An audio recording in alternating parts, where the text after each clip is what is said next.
Aujourd'hui, je ressens le besoin de vous parler d'un cold case pas très connu en France, alors qu'il est ultra mystérieux et qu'il me fait faire des nœuds au cerveau quand bien même je connais l'histoire depuis des années.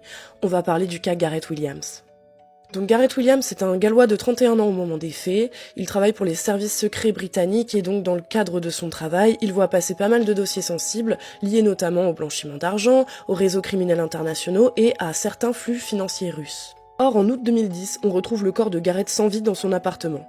Et c'est là que ça devient vraiment bizarre. Son corps est découvert nu, enfermé dans un sac de sport cadenassé de l'extérieur et placé dans la baignoire de l'appartement. Quand on a découvert son corps, il était mort depuis environ une semaine. Et ce qui rend l'affaire vraiment bizarre, c'est qu'il n'y a aucun signe d'effraction, aucune trace de lutte et Gareth n'a ni drogue ni alcool dans le sang. Mais surtout, on ne retrouve pas son ADN sur le cadenas qui ferme le sac. Retenez bien cette info. Par contre, sur le cadenas, on retrouve des traces ADN de personnes inconnues, mais elles sont inutilisables. Face à cette scène, le coroner va conclure à une mort suspecte causée par quelqu'un d'autre que Gareth lui-même, ça a l'air assez évident. Sauf que la police, de son côté, va classer ça comme une mort accidentelle. D'après elle, Gareth se serait enfermé tout seul dans le sac.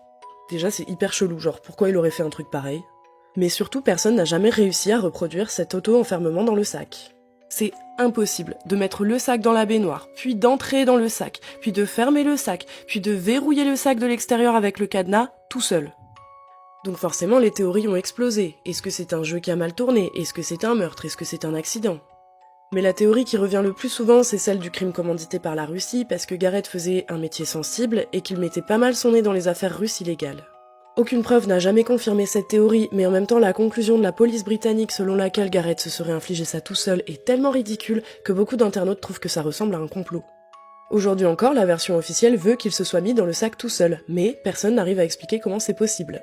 Et dans ce genre d'affaires, ce qu'on ne peut pas expliquer cache souvent quelque chose. Bonne nuit.